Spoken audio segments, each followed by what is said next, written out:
আজকের ভিডিওতে 4টি ইন্টারডে স্টক নিয়ে আলোচনা করব। তার আগে দেখে নিই কালকের দেওয়া স্টকগুলিতে কীরকম মুভ হয়েছে। তো প্রথম স্টক ছিল আরটি ইন্ডাস্ট্রি।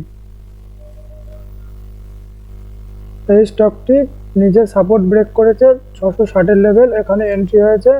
স্টপ লস ছিল 666 লেভেল, টার্গেট ছিল 650-এর লেভেল। স্টকটি ধীরে ধীরে টার্গেট হিট করে, তারপরে আরও নিচে পড়ে। পরের স্টকটি ছিল অ্যাপোলো পাইপ। এই স্টকটিও নিজে সাপোর্ট লেভেলটি ব্রেক করে এবং রিটেস্ট করে, এখানে 724-এর লেভেলে এন্ট্রি হয়েছে। 733-এর লেভেলে স্টপ লস ছিল আর টার্গেট ছিল 715। পরের স্টকটি ছিল এনএমডিসি। এই স্টকটির 215-এর উপরে এন্ট্রি ছিল, কিন্তু স্টকটি উপরে যায়নি, ধীরে ধীরে নিচে এসছে, তাই এতে কোনো এন্ট্রি হয়নি। পরের স্টকটি ছিল গুজরাট গ্যাস। এই স্টকটিতে গ্যাপ আপ ওপেনিং হয়, তারপরে নিচে এসে সাপোর্টের উপর থেকে আবার উপরে যায়, তাই এই স্টকটিতেও কোনো এন্ট্রি হয়নি। কালকের জন্য ইন্টারডে স্টকগুলি হলো কুমনিস। এই স্টকটি ডেইলি টাইম ফ্রেমে একটি ইনসাইড ক্যান্ডেল তৈরি হয়েছে এবং এই ক্যান্ডেলটির উপর থেকে ভালো সেলিং এসছে।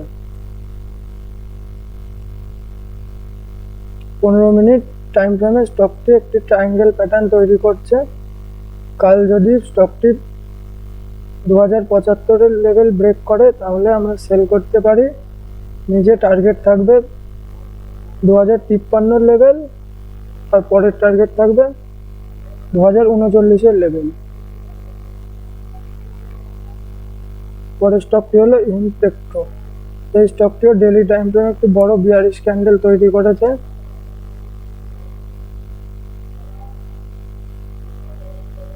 15 মিনিট টাইম ফ্রেমে স্টকটি একটি সাপোর্টের উপরে রয়েছে 438-এর লেভেল। কাল যদি 438 ব্রেক করে তাহলে আমরা সেল করতে পারি। টার্গেট থাকবে 433, তারপর 425। আর যদি এই লেভেলে মার্কেট ওপেন হয়ে প্রথম 5 মিনিট বা 15 মিনিটের ক্যান্ডেল হ্যামার তৈরি হয়, তাহলে ওই হ্যামারের লোতে স্টপ লস লাগিয়ে আমরা বাই করতে পারি 450-এর লেভেলের জন্য। পরের স্টকটি হলো আপটুস। এই স্টকটিও ডেইলি টাইম ফ্রেমে একটি ইনসাইড ক্যান্ডেল তৈরি করেছে এবং ক্যান্ডেলটিতে ভালো সেলিং হয়েছে। 15 মিনিট টাইম ফ্রেমে স্টকটি একটি রেঞ্জের মধ্যে ট্রেড করছে। কাল যদি স্টকটি 360-এর লেভেল ব্রেক করে তাহলে আমরা সেল করতে পারি। 355 লেভেল থাকবে টার্গেট। পরের স্টকটি হলো এলআইসি হাউজিং ফিনান্স। এই স্টকটিও ডেইলি টাইম ফ্রেমে একটি বড় রেড ক্যান্ডেল তৈরি করেছে আর সাপোর্টের উপরেই রয়েছে।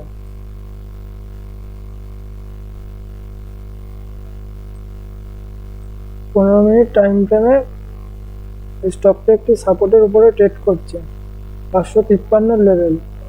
কাল মার্কেট যদি 553-এর নিচে 5 মিনিটের ক্যান্ডেল ক্লোজিং দেয় তাহলে আমরা সেল করতে পারি 544 টার্গেটের জন্য। আর যদি মার্কেট ওপেন হয়ে প্রথম 5 মিনিট বা 15 মিনিটের ক্যান্ডেল হ্যামার তৈরি করে তাহলে আমরা হ্যামারের লোতে স্টপ লস লাগিয়ে বাই করতে পারি 569-এর টার্গেটের জন্য। এই স্টকগুলিতে আমি আমার অ্যানালিসিস শেয়ার করলাম। ভিডিও ভালো লাগলে অবশ্যই লাইক সাবস্ক্রাইব করবেন।